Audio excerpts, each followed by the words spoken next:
discours yeeg yooyu gis nañ fa benn image u cercueil boo xamante ne li muy représenté doy na waar parce que dañ ciy wax nu ñu licencié dañu bari lool ay CDC ba même port dinañ fa même port ñoom ci seeni banderole dañu def DG assassin yow image yooyu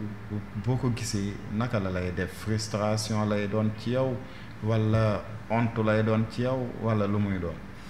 Non, je pense que image yooyu noonu. parce que image baa ngi noonu cercueil baa ngi noonu. Oui, je pense que tey en fait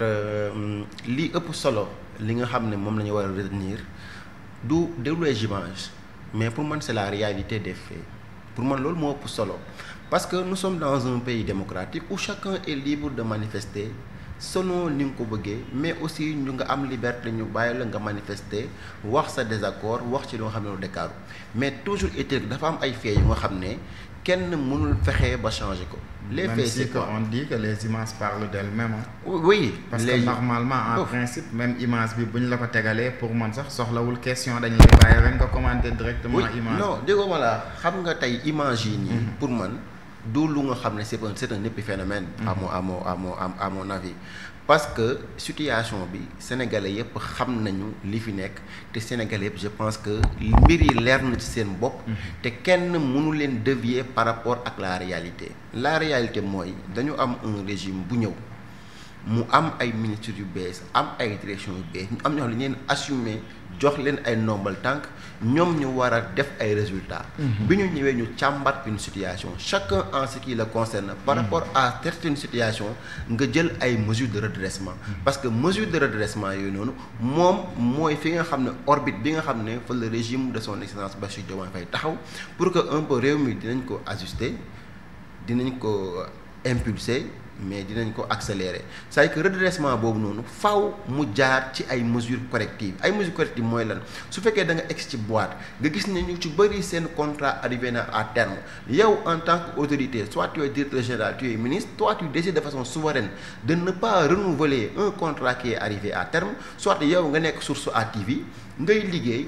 liggéey am benn contrat à durée déterminée ñu ñëw au bout d'une année contrat bi jeex mais ton boss décide que moom du renouveler ce contrat parce que xëy na amoon satisfaction ci li nga xam ne mu ngi doon liggéeyee loolu gisuma ci problème en soi leneen li ci amaat mooy nga ñëw ci boîte di liggéey ki ñu dénk boîte bi mu ñëw mu jàpp ne moom par rapport ak objectif yi ñu ko assigné pour mu def le résultat il faudrait que mu essaie nan lay redimensionner le personnel parce que xalaat na ne masse salariale bi li muy jël ci budget dafa bari te moom yenn investissement yi wala yenn actes yi bu ko bëggee poser il faut que mu redimensionner benn masse salariale mu décider de concert avec les travailleurs concernés ñu def un départ négocié maanaam ñu ñëw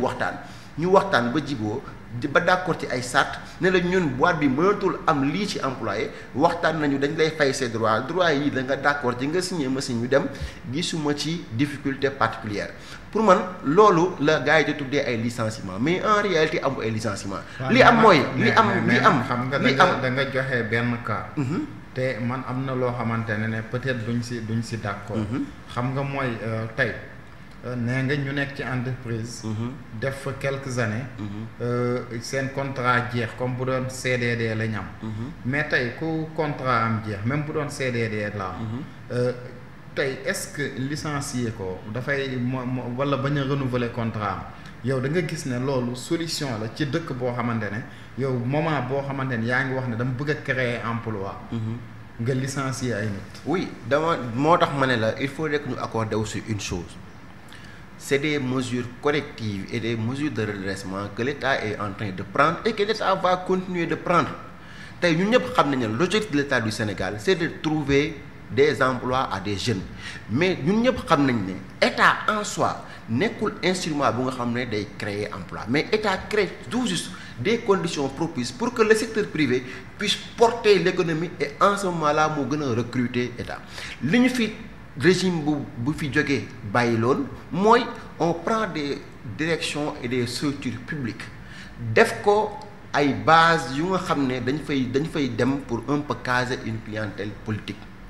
clientèle politique boobu noonu ñu bëgg a caser def ko ne état dafa war a recruter par force créer emploi de par ay directions yi muy créer et que emploi yi muy créer ëpp na loolu son besoin pour man loolu buñ ci jëlu ay correction jàpp naa ne fi ñu bëgg a yóbbu réew mi mënuñ ci àgg rupture mooy li président Diomaye wax plan la bu nga xam ne mais neexul naturellement booy redresser di nga créer ay cassures naturellement li ma d'accord ci yow mooy am na ay perte d'emploi maanaam nit doon na liggéey ci bërëb xëy na contrat am jeex mu xëy renouveler wuñ ko kooku amoon na xëyatul loolu d'accord naa ko mais licenciement yi ñu ciy wax licenciement yooyu ak fi ñu ko bëgg a yóbbu loolu laa ne amul maintenant tey état bi balaa muy impulser une nouvelle ère il faut que état bi am une maîtrise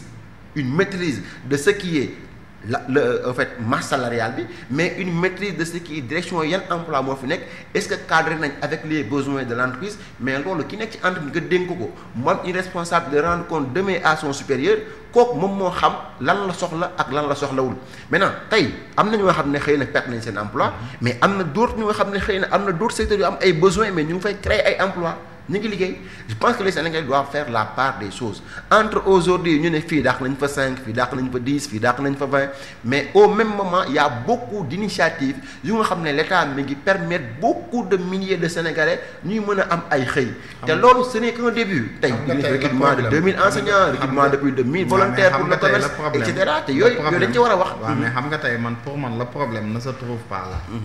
le problème se trouve que tey ñi ñuy jàpp ne tey dañ leen licencier c'est-à-dire on considère que la plupart de comme ñu bokk ci yéen bu ñuy wax dañu naan ñooñu clientélisme politique moom moo leen fa andi woon xam nga quelqu'un dans l'administration ne connaît pas que tu es Pastef wala tu es APR wala tu es moom li mu xam mooy le travailleur et je pense que l'inspection du travail aussi connaît que le travailleur tey ñi ngay wax ne ay clientèle politique tey moom moo leen fa indi woon tey est-ce que du fayantoo moo tax yéen ngeen jàpp ne ñoom coûte que coûte dañ leen fa war a jëlee mais non tey du moment où ngeen jëlee leen fa te c'est des Sénégalais comme ñeneen ñu nekkee ay Sénégalais parce que tey même boo dàkkee ay Sénégalais jëlaat ay Sénégalais dugal ça revient au même et ça ne sert à rien. C'est parce que les gens essaient de détourner l'affaire ou de faire une analyse tronquée de la situation. Il n'a jamais été question de dire tout simplement que tey parce que amoon na ñoo xam ne dañuy recruter woon ñu am benn couleur de parti politique tey régime bi dafa ñëw pour ñooñu génne leen dans l'administration ou la direction centrale ça il ne s'agit pas de ça li nga xam ne moom la mooy un état moo ñëw. tey bu doon loolu la mais kenn du des ci administration parce que 80% ñi fi nekkoon xëy na ñu ci bari ci yenn fonctions yi bu ñu dul ay fonctionnaires ñenn ñi recrutement bi peut-être dañ ko def sur la base d'un clientélisme politique